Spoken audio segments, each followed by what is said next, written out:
हर हर Mahadev संघारा Parvati episode 85 में आपका स्वागत करता हूँ। शुरू करते हैं। श्री शिव जी की आराधना के लिए पार्वती की दुष्कर तपस्या। ब्रह्मा जी कहते हैं, देवर्षि, तुम्हारे चले जाने पर प्रफुल्लित हुई पार्वती ने महादेव जी को तपस्या से ही साध्य माना और तपस्या के लिए ही मन में निश्चय किया। जब उन्होंने अपनी सखी जया और विजया के द्वारा पिता हिमाचल और माता मीना से आज्ञा मांगी। पिता ने तो स्वीकार कर लिया, परंतु माता मीना ने स्नेहवश अनेक प्रकार से समझाया और घर से दूर वन में जाकर तप करने के लिए पुत्री को रोका। मीना ने तपस्या के लिए वन में जाने से रोकते हुए उमा, बाहर न जाओ, ऐसा कहा।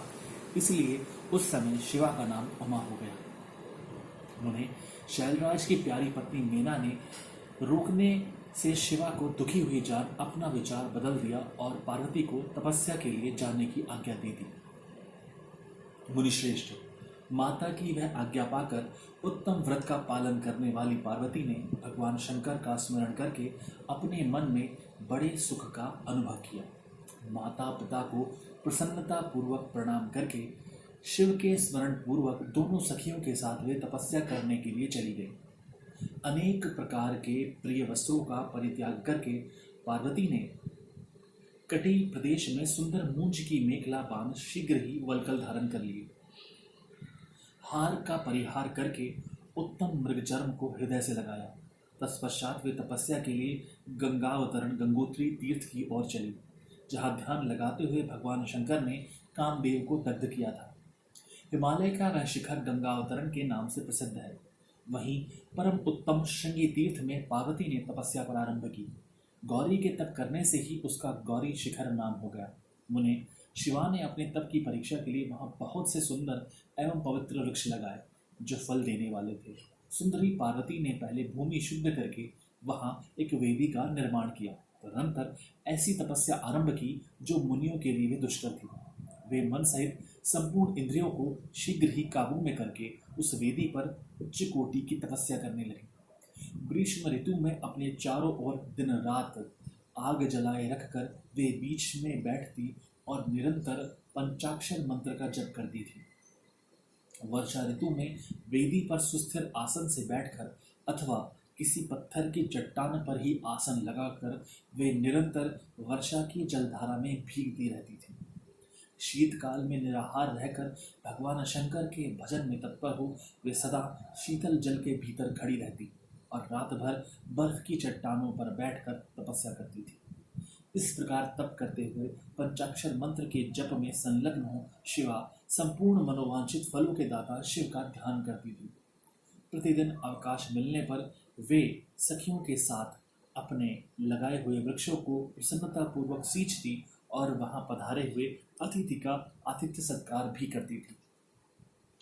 शुद्ध चित्त वाली पार्वती ने प्रचंड आंधी, कड़ाके की सर्दी, अनेक प्रकार की वर्षा तथा दुस्सह धूप का भी सेवन किया।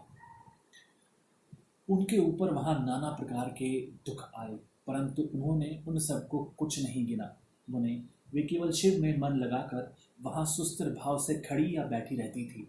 उनका पहला वर्ष फलाहार में बीता था और दूसरा वर्ष उन्होंने केवल पत्ते चबाकर बिताया। इस तरह तपस्या करती हुई देवी पार्वती ने क्रमशः असंख्य वर्ष व्यतीत कर दिए। तदनंतर हिमवान की पुत्री शिवा देवी ने पत्ते खाना भी छोड़कर सर्वथा निराहार रहने लगी। तो भी तपश्चर्या में उनका अनुराग बढ़ता ही गया। हिमाचल पुत्री शिवा ने भोजन के लिए पर्ण का भी परित्याग कर दिया, इसलिए देवताओं ने उनका नाम अपर्णा रखा। इसके बाद पार्वती भगवान शिव के स्मरण पूर्वक एक पैर से खड़ी हो पंचाक्षर मंत्र का जप करती हुई बड़ी भारी तपस्या करने लगी। उनके अंग चीर और वल्कल से ढके थे। वे मस्तक पर जटाओं का समूह धारण किए रहती थी।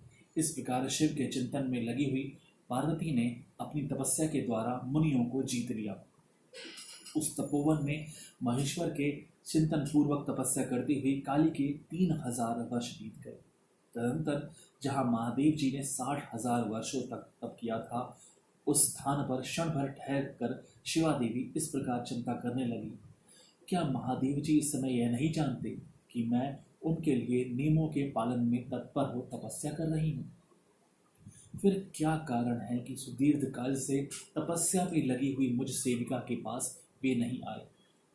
लोक में, वेद में और मुनियों द्वारा सदा गिरीश की महिमा का गान किया जाता है। सब यही कहते हैं कि भगवान शंकर सर्वज्ञ, सर्वात्मा, सर्वदर्शी, समस्त ऐश्वर्यों के दाता, दिव्य शक्ति संपन्न, सबके मनोभावों को समझ लेने वाले, भक्तों को उनकी अभीष्ट वस्तु देने वाले और सदा समस्त क्लेशों का निवारण करने वाले हैं। यदि मैं समस्त कामनाओं का परित्याग करके भगवान वृषभध्वज में अनुरक्त हुई हूँ, तो वे कल्याणकारी भगवान शिव यहाँ मुझ पर प्रसन्न हो। यदि मैंने नारद तंत्रोक्त शिव पंचाक्षर मंत्र का सदा उत्तम भक्ति भाव से विधि पूर्वक जप किया हूँ, तो भगवान शंकर मुझ पर प्रसन्न हो। यदि मैं सर्वेश्वर शिव की भक्ति से युक्त एवं निर्विकार हूँ, तो भगवान शंकर मुझ पर अत्यंत प्रसन्न हो। इस तरह नित्य चिंतन करती हुई जटावल्कल धारिणी निर्विकारा पार्वती मुंह नीचे किए सुदीर्घ काल तक तपस्या में लगी रही। उन्होंने ऐसी तपस्या की जो मुनियों के लिए भी दुष्कर थी। वहां उस तपस्या का स्मरण करके पुरुषों को बड़ा विस्मय हुआ। महर्षि, पार्वती की तपस्या का जो दूसरा प्रभाव पड़ा था, उसे भी इस समय सुनो। जगदम्बा पार्वती का वह महान तप परम आश्चर्यजनक था। जो स्वभावतः एक दूसरे के विरोधी थे, ऐसे प्राणी भी उस आश्रम के पास जाकर उनकी तपस्या के प्रभाव से विरोध रहित हो जाते थे। सिंह और गौ आदि सदा रागादि दोषों से संयुक्त रहने वाले पशु भी पार्वती के तप की महिमा से वहां परस्पर बाधा नहीं पहुंचाते थे। मुनिश्रेष्ठ, इनके अतिरिक्त जो स्वभावतः एक दूसरे के वैरी हैं, वे चूहे, बिल्ली आदि दूसरे दूसरे जीव भी उस आश्रम पर कभी रोष आदि विकारों से युक्त नहीं होते थे।